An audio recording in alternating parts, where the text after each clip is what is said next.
안녕하세요. 반갑습니다. 네. 저는 서부 아프리카 베냉이라는 나라에서 살고 있고 또 사역하고 있는 김민호 선교사라고 합니다. 현재 이제 안식월로 저희가 2017년에 파송 받아서 만 4년 정도 조금 더 지났고요. 지금은 현재 전주에서 안식월로 저희 다시 재충전과 또 다음 텀을 준비하는 시간을 보내고 있습니다. 들어오니까 저희가 베냉에서 느끼던 그 코로나를 체감하던 것과 좀 많이 다르더라고요. 한국에서 훨씬 더 약간 엄격하고 또 뭐 방역도 잘 돼 있고 뭐 이렇게 하고 막 수시로 단계도 막 바뀌고 뭐 이렇게 해라 저렇게 해라 지침도 많은데 뭐 베냉에서는 사실 거의 그냥 이렇게 자유롭게 하더라고요. 정부에서도 이제 아마 대응할 능력이 없어서 그런 것 같기도 하고 또 뭐 락다운이나 이런 걸 하면 사람들이 그 생계에 직접적으로 또 영향이 있기 때문에 아마 그런 저런 이유로 좀 이렇게 풀어놓는 것 같아요. 그래서 저희 같이 주변에 지내던 현지인들은 대부분 코로나 이미 다 끝났다. 뭐 이렇게 많은 이야기를 하고 했었는데 아무튼 한국 오니까 이 코로나가 더 체감이 되고 또 얼마 전에 이제 단계가 또 상승되면서 참 굉장히 엄중한 이 코로나 시대인데도 그래도 우리가 마스크를 끼고 있지만 한 공간 안에서 이렇게 예배를 드리게 되어서 또 너무나도 감사하게 생각을 하고 있습니다. 잠시 저의 어린 시절 이야기를 좀 할까 합니다. 제가 살았던 곳은 지명으로는 행정구역상으로는 전남 구례군 산동면인데 그 지리산 바로 아래 동네예요. 지리산이 굉장히 크잖아요. 가보신 분도 계실 텐데 전라북도, 그 다음에 경상도, 아마 전라남도까지 이렇게 세 도에 걸쳐 있는 걸로 알고 있는데 제가 살았던 동네도 바로 거기예요. 그래서 제가 살았던 그 집 마당에서 뒤편을 이렇게 보면 그 노고단, 혹시 가보신 분도 계실 텐데 노고단 성삼재 그 길이 이렇게 보이는 굉장히 깊은 시골이었어요. 그 동네에서 바깥으로 나가려면 하루에 버스가 한 3-4번 정도밖에 없고 면소재지를 가려면 걸어서 이제 한 3-4km 자전거를 타거나 이제 걸어 나가야 되는 그런 시골이었는데 그 시골은 이제 주로 밭농사, 농농사 조금 하고 겨울이 되면 농한기라고 하잖아요. 부수입거리가 없는데 그 동네에는 그래도 뭐 감사하게도 부수입거리가 하나 있었어요. 그게 뭐냐면 혹시 여러분 산수유 아시나요? 산수유? 산수유 사진이 있었는데 이게 아니군요. 산수유를 아마 아시는 걸로 기억을 하고 그 봄에는 노란 꽃이 피어요. 아주 예쁘게. 제가 살던 동네에 거기는 산수유 축제도 하고 가을이면 이제 여기에서 아주 굉장히 빨간 열매를 맺습니다. 크기는 제 엄지손가락 한마디보다 조금 작은 정도 아주 빨갛게 무슨 베리 종류처럼 그렇게 열려요. 그래서 그거를 이제 가을이 되면 다 털어가지고 수확을 합니다. 굉장히 딱딱해요. 딱딱한데 그것을 햇볕에 조금 며칠 널어놓으면 얘가 약간 말랑말랑해집니다. 그럼 그것을 어떻게 하느냐, 이렇게 네모난 예전에 앉은뱅이 책상 같은 거 있잖아요. 그 겨울에 식구들이 다 둘러 앉아요. 그래가지고 그것을 가운데다 수북이 쌓아놓고 손으로 하나씩 이렇게 짚습니다. 이렇게 생겼어요. 비슷하게. 그래가지고 이 끝을 딱 잡고 입으로 가져가요. 입 끝으로 살짝 물면 그 씨가 나올 수 있게 되는 공간이 생기는 거예요. 그리고 뒷꼭지를 이렇게 누르면 씨가 이제 하나씩 툭툭 떨어지죠. 네네. 제가 준비를 했는데 이게 지금 다른 게 간 것 같아요. 그래가지고 네네네. 이거였습니다. 이거를 이렇게 잡고 하나씩 이렇게 까는 거예요. 씨를 이렇게 꼭 짜가지고 입안에 놓은 거를 바로 아래다가 그릇에 떨어뜨려 놓고 열매는 이제 그 책상 위에다 하나씩 쌓는 거예요. 그래가지고 이제 이렇게 열심히 하다 보면 수북이 이렇게 쌓이잖아요. 그 공기 같은 거 하나에다가 이렇게 채우면 그때 당시에 돈을 한 100원에서 150원 정도 많이 쳐주는 데는 그렇게 이제 그래가지고 저희 집에서는 이제 저희 걸 하니까 저희 부모님이 조금 주실 거 아니에요. 돈을 싸게 어떻게 해보려고. 근데 이웃집 가면은 자기 거 아니니까 한 50원이라도 더 쳐줘요. 그러면 저희 거 안 하고 막 옆집 거 가서 하기도 하고 막 그랬거든요. 그렇게 이제 2-3개월을 하면은 그때 당시에 제가 초등학생 저학년이었는데 많으면 한 2-3만 원까지도 돈이 모였어요. 용돈을. 평상시에 뭐 시골에서 용돈 이런 거 전혀 없죠. 근데 그 농한기에 제 스스로 이렇게 노력을 해가지고 2-3만 원 용돈을 딱 현금으로 딱 받으면 굉장히 기분 좋아요. 근데 제가 그 수고를 왜 했느냐. 그때 당시에 이제 우리 앞에 꼬맹이 친구들 부츠 따뜻한 거 신고 있는데 오늘도 되게 춥더라고요. 그 시골에서 TV에서 선전하던 부츠가 있었어요. 만화 캐릭터가 딱 그려져 있고 야광도 되고 그 다음에 신발 바닥에는 약간 그 좀 조잡하지만 아이젠 비슷한 막 그런 것도 딱 달려있는 막 그런 거. 선망의 대상이죠. 부모님께 그걸 졸라봤자 이제 부모님도 그걸 사주기는 어렵고 그 열심히 한 돈으로 이제 그것을 사는 거예요. 딱 이제 결산이 딱 끝나면 그거를 부모님께 드리고 부모님한테 사다 달라고 얘기를 하는 거죠. 초등학생, 굉장히 시골에 살던 그 저학년 소년에게 그 만화에서 막 광고하는 그 부츠를 갖는 거, 그거를 소유해서 내 걸로 삼는 건 굉장히 뭐랄까 큰 가치 있는 일이라 여겼던 것 같습니다. 그걸 생각하는 일, 소유하는 일은 지금 생각해도 되게 신나고 뿌듯하고 아마 그랬던 것 같아요.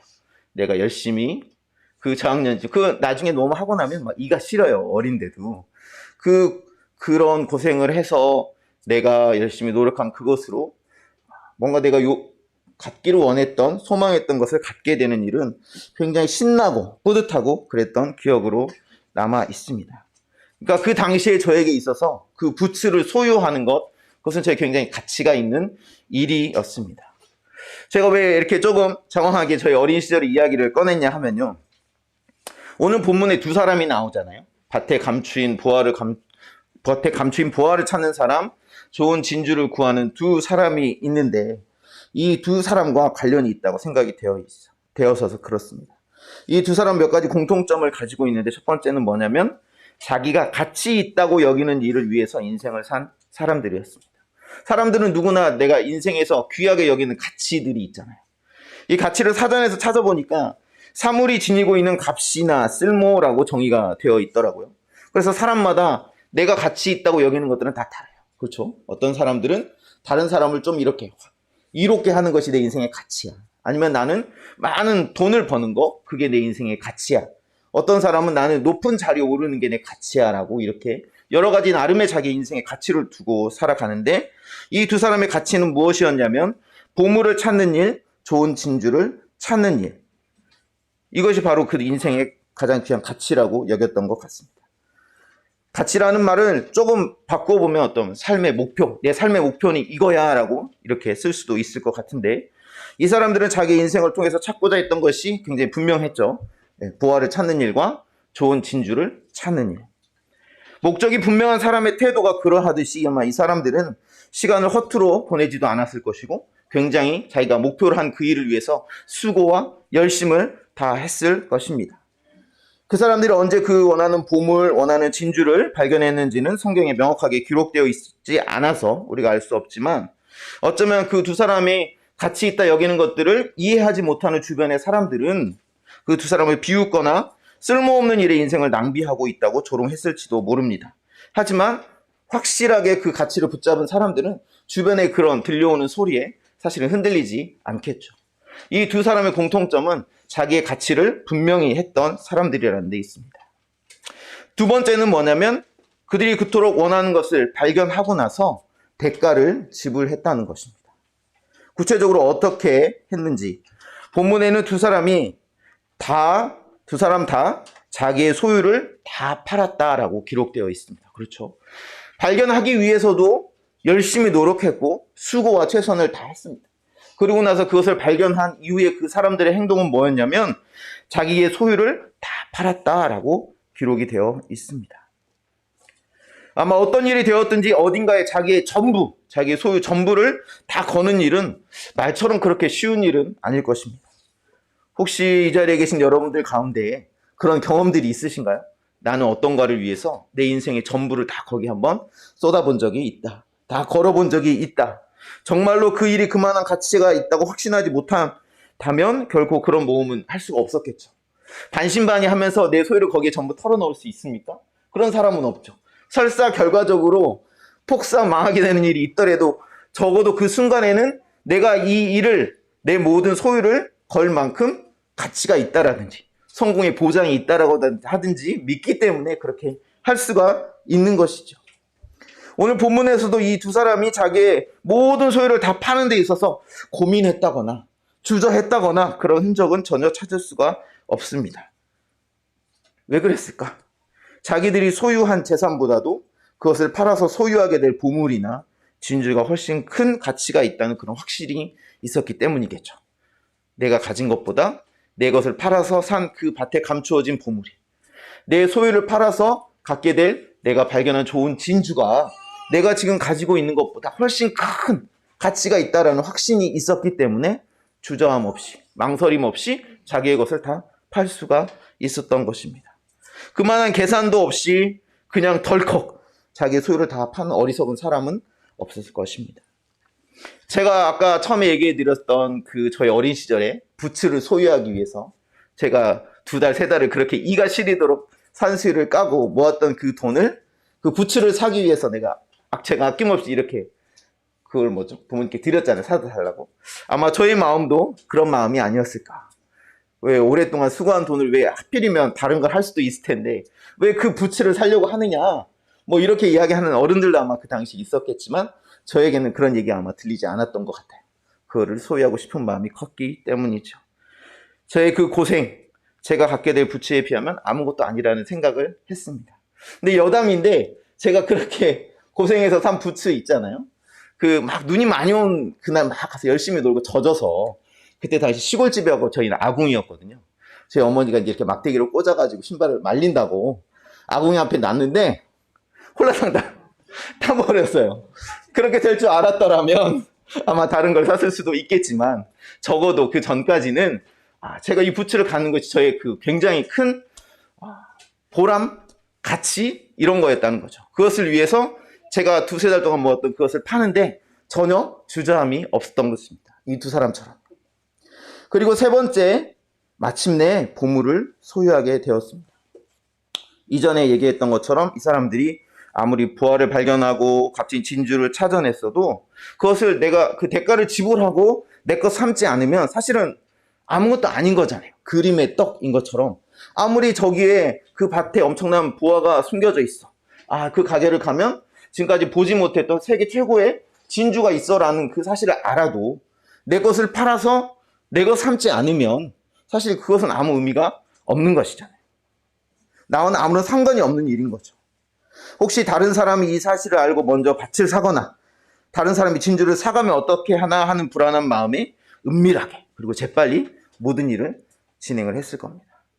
자기가 진정으로 가치 있다 여기는 것을 소유하기 위해서 대가를 지불하는 일, 때로는 자기의 전부를 드리는 일, 그 모든 것은 자기가 그토록 바라던 것을 내 것 삼음으로 소유함으로 얻게 되는 기쁨과 만족감은 결코 비교할 수가 없을 것입니다.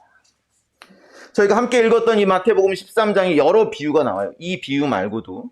근데 이 모든 것이 어떤 비유냐면 천국의 비유입니다. 천국의 비유. 처음에 제가 이 말씀을 준비하면서 우리가 천국을 어떻게 소유하게 될 것인가.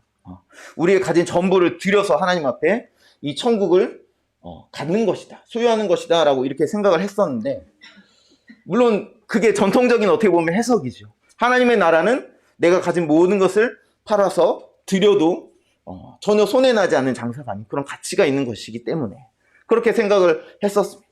그런데 제가 약간 다르게 또 생각을 해보니까 저나 여러분이 전부 하나님의 자녀잖아요. 예수님의 믿음으로 구원을 얻었는데 그 예수님을 믿을 때 혹시 여러분의 전부를 다 드려서 그 예수님을 믿으신 분이 있으십니까? 집을 다 팔아서 넘겼다거나 예수님 구원을 얻기 위해서 집문서, 땅문서를 다 드리신 분이 있으신가요? 그렇지는 않죠. 우리가 무엇으로 구원 얻습니까? 믿음으로 구원 얻죠. 믿음의 고백으로. 그렇게 생각해 보니까 나 역시도 구원 얻을 때는 예수님의 그 은혜에 감격하고 예수님의 사랑을 내 마음에 받아들임으로 구원을 얻게 되었는데 그렇다면 나는 내 소유 어떤 걸 다 팔았을까? 이렇게 생각을 한 거죠. 어떻게 교회 헌신하시고 또 열심히 있으신 분들은 아마 내가 그 대가를 지불하는 일이 내가 교회에서 열심으로 수고하고 헌신하고 봉사하는 그 일이다라고 생각을 하실 수도 있겠지만 사실은 그것이 우리의 전부를 드린 것은 아니다라는 생각을 하게 되었습니다. 그러면서 제가 마음에 떠올랐던 생각은 우리가 그 보화를 찾는 사람이나 진주를 찾는 장사가 우리가 아니라 그 천국을 소유하기 위해서 모든 것을 판 그런 우리가 아니라 우리의 구주이신 예수님이 바로 그 보화를 찾는 사람과 진주를 찾는 사람이 아닐까라는 생각이 들었어요. 제 설명을 좀 들어보십시오. 왜냐하면 우리가 먼저 예수님을 찾기 위해서 노력한 것이 아니고 그 예수님을 소유하기 위해서 우리의 전부를 판 것이 아니라는 말씀을 드렸죠. 오히려 예수님께서 세상에서 헤매고 방황하는 우리를 찾아서 이 깨어지고 죄 많은 세상에 오셨을 뿐 아니라 우리를 주님의 것 삼기 위해 자기의 모든 소유, 자기의 생명까지 내어주신 걸 생각하시면 오히려 이 부활을 찾는 사람과 진주를 찾는 사람이 바로 예수님이 아닐까 생각이 되어든 것이죠. 예수님이 우리를 먼저 찾으셨고, 예수님이 우리의 그 가치를 알아보셨고, 예수님이 그것을 자기의 소유 삼기 위해서 자기 아들의 생명까지 우리에게 내어주신 것. 그럼 너무나도 정확하게 맞아 떨어진 것 같아요. 그 예수님이 우리를 찾기 위해서 대가를 지불하셨고, 그 은혜로 말미암아 우리가 하나님의 자녀가 되고 하나님의 소유가 된 줄 믿으시기 바랍니다. 바로 그 어제가 이 땅에 오신 그 예수님의 또 탄생을 기뻐하는 성탄절이었던 것이 참 우연이 아니라는 생각이 되어집니다. 저희가 아까 베냉에서 살다가 왔다고 말씀을 드렸는데, 이 서부 아프리카 베냉이라는 곳, 거기에서 사는 일이 사실 그렇게 만만하지는 않습니다. 이 베냉이 위치한 서부 아프리카는 1800년대에 이렇게 막 아프리카 쪽에 영국이나 이런 쪽에서 선교사를 막 보내기 시작할 때거든요. 그때 어떤 별명이 있었냐면 백인들의 무덤이라는 별칭이 붙었어요. 왜냐하면 그때 당시에 보내졌던 수많은 선교사님들의 평균 활동 연수가 8년에 불과했습니다. 왜?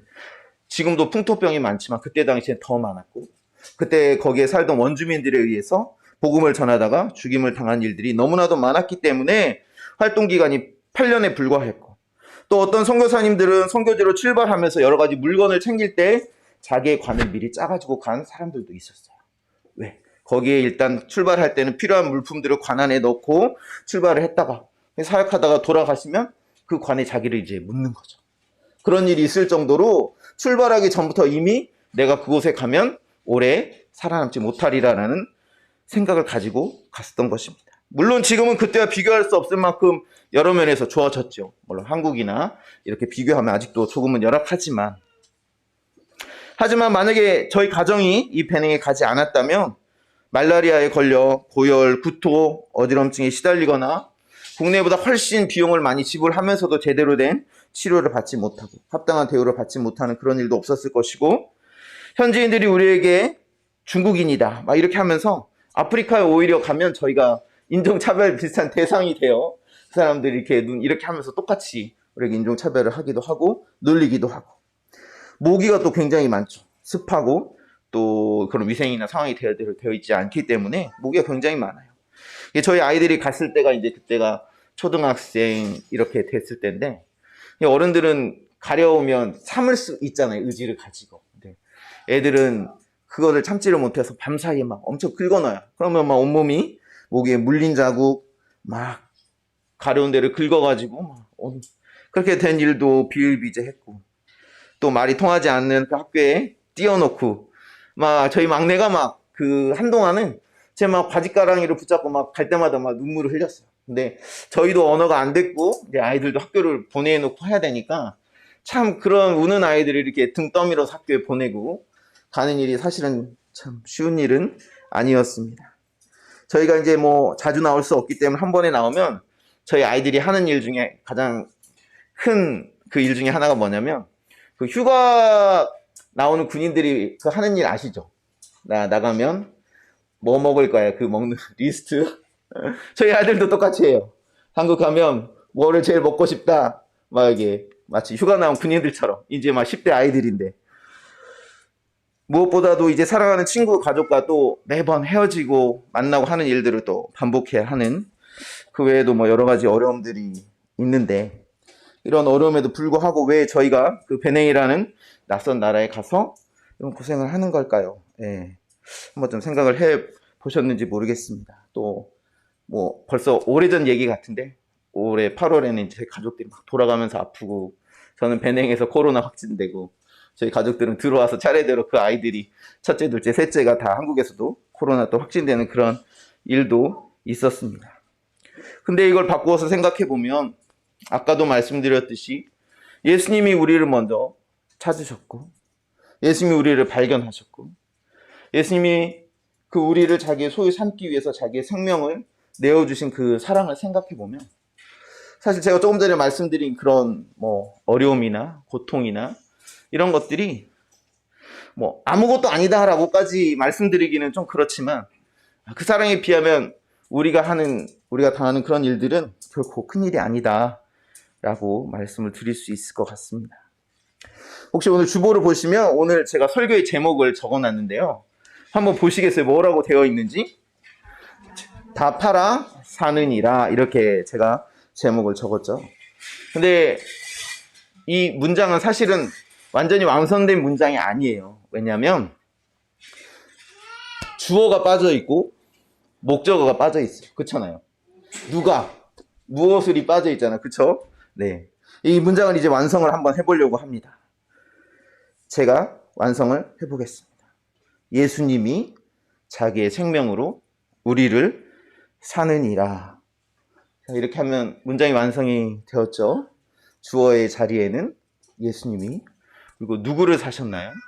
저와 여러분을. 이제 그 목적어 자리, 우리를 자리에 여기 계신 우리 성도님들 자기의 이름을 넣어서 제목을 한번 다시 말해보면 좋겠습니다. 제가 먼저 해볼게요.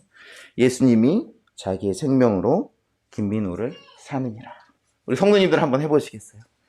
예수님이 자기의 생명으로 김민우를 사느니라. 믿으십니까? 네.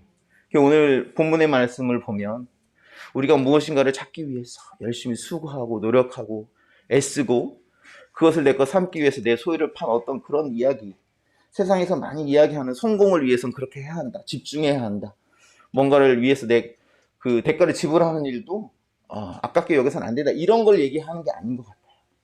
예수님이 우리를 위해서 그렇게 하셨다라는 것을 이 비유를 통해서 보여주는 것이라 생각이 되어집니다. 예수 닮은 교회 교우 여러분, 우리는 이미 예수 그리스도의 소유가 된 사람들입니다. 아멘. 네. 그래서 고린도후서 4장 7절에 사도 바울도 이렇게 고백을 했던 것 같아요. 우리가 이 보배를 질그릇에 가졌으니 이는 심히 큰 능력은 하나님께 있고 우리에게 있지 아니함을 알게 하려 함이라. 우리가 그 예수님을 소유하기 위해서 막 애쓰고 찾고 발견하고 그런 사람이 아니라는 거죠. 우리는 이미 그 예수님을 질그릇과 같은 우리 안에 그 예수님을 이미 소유한 사람들이라고 사도 바울도 이야기하고 있습니다. 그래서 우리의 삶은 예수님 안에서 예수님과 함께 이미 받은 그 사랑과 은혜에 감격하며 살아가는 삶임을 꼭 기억하시기 바랍니다. 그래서 우리가 우리의 삶과 소유를 그분을 위해 또 하나님 나라를 위해서 드린다 하여도 그것이 결코 내가 희생했어, 내가 헌신했어라고 말할 수 없다는 것도 우리가 좀 기억하셨으면 좋겠습니다.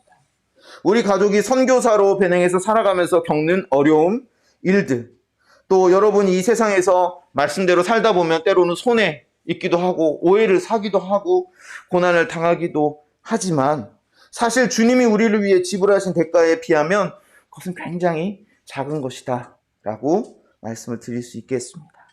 하나님 부르신 자리에서 우리를 위해 자기의 생명까지 내어주신 그 예수님을 위해 사는 삶이야말로 가장 가치 있는 일임을 기억하시고 1년 넘게 2년 가까이 이어진 코로나로 다들 힘들고 어렵지만 그 가운데서도 우리가 포기하지 않고 우리의 소망 되신 예수님과 함께 한 주간, 특별히 2021년도 이제 마지막 주간을 보내시게 되는데 이 한 주간 우리가 예수님의 소유된 기쁨, 감사, 감격 가운데 살아가시기를 주님의 이름으로 축원드립니다. 아멘. 제가 기도하고 배낭 잠깐 살펴보고 하도록 하겠습니다.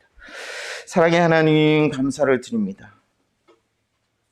천지를 분간하지 못하고 세상에서 방황하던 우리를 주님 먼저 찾아주시고 우리를 주님의 것 삼기 위하여 주님의 하나밖에 없는 독생자 예수 그리스도 이 땅에 보내주셔서 그분의 십자가의 죽음과 부활로 말미암아 우리가 하나님의 소유된 것 알게 하여 주시고 믿게 하여 주시니 감사를 드립니다. 하나님, 우리가 여전히 세상에 헛된 가치를 찾아 헤매이며 살아가는 사람들이 아니라 우리가 주님 안에서 발견되어지고 질그릇과 같은 우리 안에 보배이신 예수 그리스도를 소유한 사람으로서 날마다 그 감사와 감격과 기쁨을 가지고 살아가는 우리 모든 성도님들 되게 하여 주시옵소서. 코로나로 모두가 힘듭니다. 하나님, 금방 끝날 것 같지 않은 그 암담함이 때로는 우리를 더욱 힘들게 하기도 합니다. 그러나 그 가운데에서도 우리가 하나님의 사랑을 기억하고 그 하나님의 사랑에 붙들린 바 되어서 하나님, 우리의 삶 가운데 빛으로 소금으로 주님 주신 사명 잘 감당하며 살아갈 수 있도록 날마다 우리에게 힘과 용기를 더하여 주시옵소서. 하나님, 하나님께서 자기의 모든 소유를 팔아 우리를 사셨다는 것 우리가 잊지 않고 기억하며 살아가는 복된 인생 되기 원합니다. 하나님 함께하여 주옵소서. 예수님 이름으로 감사하며 기도하옵나이다. 아멘. 네. 배냉 다 제가 2년 전에 여기 와서 또 배냉에 대해서 간단한 소개도 하고 했었는데 배냉이 저희가 있던 사이에 최근 한국에서도 몇 번 이렇게 알려지게 된 계기가 있었는데 좀 약간 부정적인 거더라고요. 보니까 원래는 소말리아 그 해역 앞에서 그 해적들이 활개를 쳤다가 거기에 이제 막 집중을 하니까 활동하기가 어려워졌잖아요. 그러니까 조금 느슨한 이 베냉과 토고와 나이지리아 앞바다에서 심심치 않게 이제 해적들이 활동을 하기 시작했어요. 대부분 뉴스에는 베냉 앞바다에서 이 해적이 그 활동을 해서 사람들을 잡아서 끌고 갔다 이렇게 나와요. 근데 여기에도 보시면 보일지 모르겠지만 네네. 한 200km 정도 떨어져 있어서 사실 이 배냉이 자기의 앞바다지만 그거를 할 수가 없어요. 이거랑 좀 틀리군요. 네.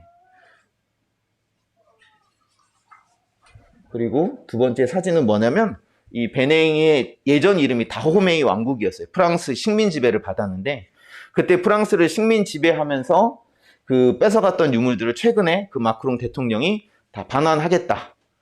이런 뉴스가 한국에서도 나왔고 마지막에는 도쿄 올림픽에 아주 적은 규모지만 베냉도 참가를 했었습니다. 네.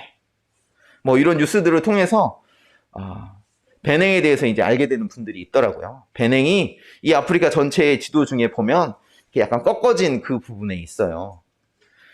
네, 나라의 모양은 이렇게 생겼고 이것을 보면 넘겨주시겠어요? 제가 이걸 보면서 그럼 설명을 하겠습니다. 네, 넘겨주세요. 네네. 보이시죠? 네. 그리고 나라의 모양이 이렇게 생겼습니다. 네, 한 번 더 눌러주세요. 2년 전에도 제가 말씀을 드렸는데 베냉이 이렇게 보면 열쇠를 닮았어요. 네. 참 신기하잖아요. 그렇죠? 누가 이렇게 열쇠 모양으로 국경선을 그은 것도 아닌데 아마 하나님께서 하셨을 거라 생각이 되어집니다. 이게 저희 마음에 드는 생각은 뭐냐면 하나님께서 이 배냉을 통해서 분명한 계획이 있으시고 하실 일이 있으신데 특별히 이 열쇠가 무엇이냐면 닫혀진 것을 여는 기능이 크잖아요. 그래서 복음에 닫혀진 그런 다양한 문들을 하나님께서 이렇게 열고 그 복음의 문을 통하여 들어가게 하실 것이다. 구체적으로 어떻게 하실지는 저희가 아직 발견하지 못했지만 그런 소망을 가지고 살아갑니다. 이제 아내가 음악을 전공해서 하나님께서 음악 관련된 일들을 이렇게 열어주셨어요. 현지 국립대학교 음악과에서 피아노를 가르치고 또 현지 교회에서 이렇게 바이올린 팀을 지도하기도 하고요. 네.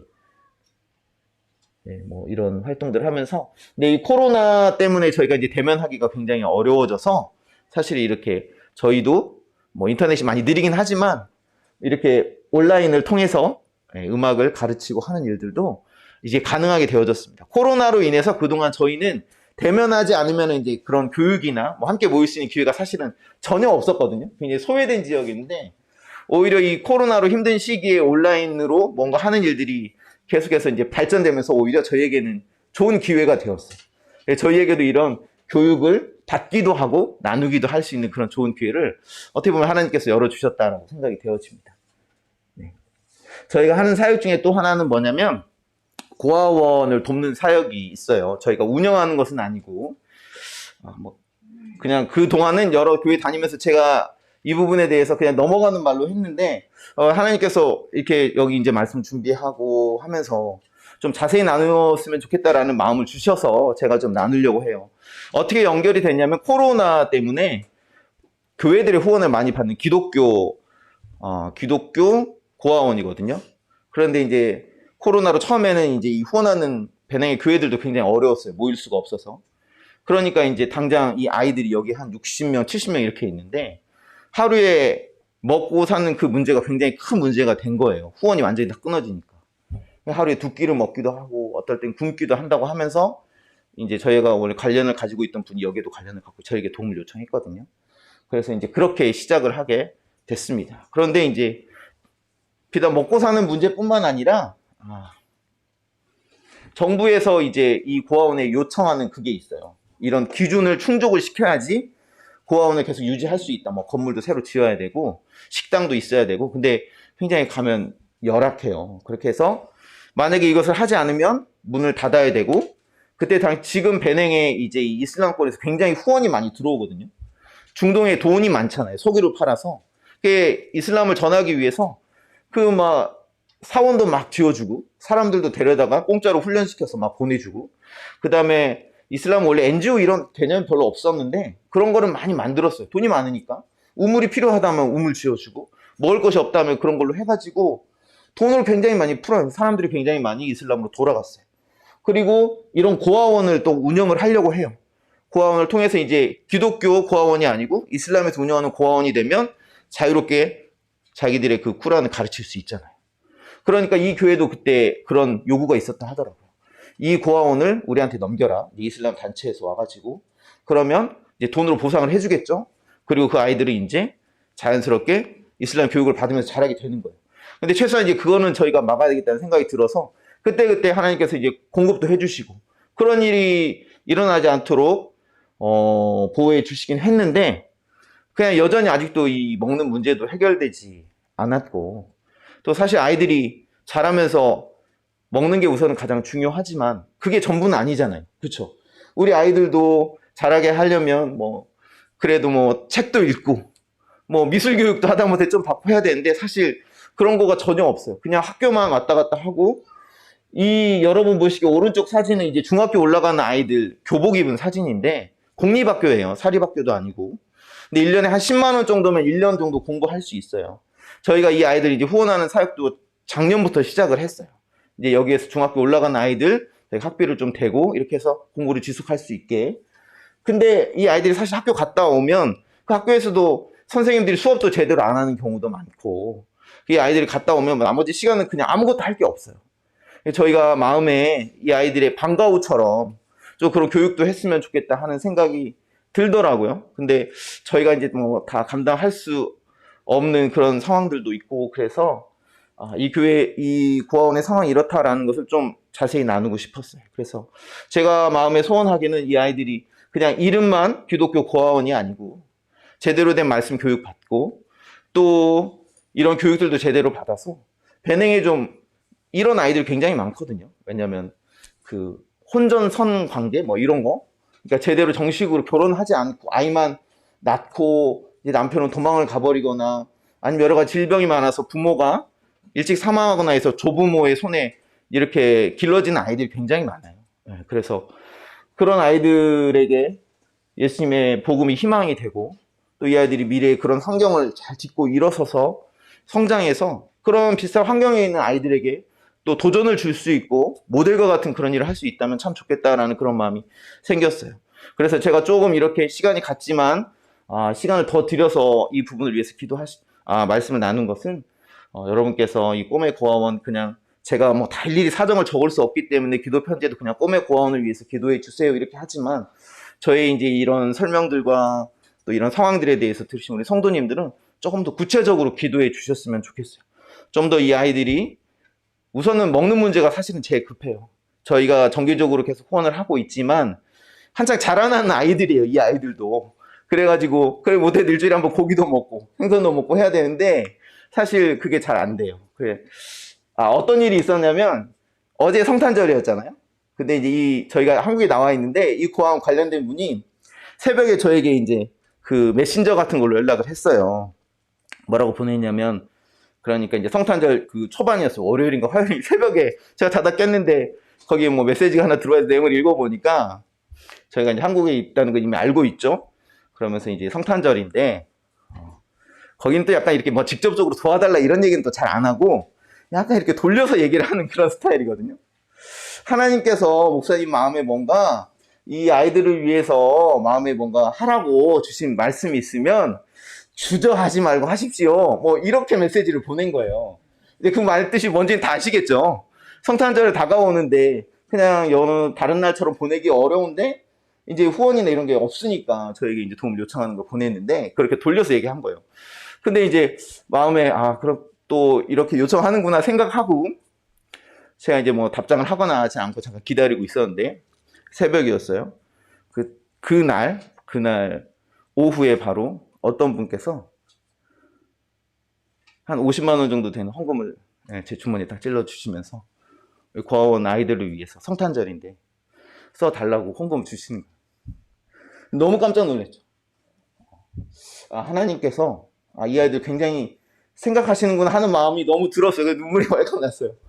저도 약간 주저됐었죠. 언제까지 저희가 이제 이렇게 해야 되는지, 또 이번에 어떻게 해야 되는지 고민하고 있는 상황인데, 하나님께서 그분을 통해서 필요한 만큼 그 헌금을 딱 보내라 하시니까,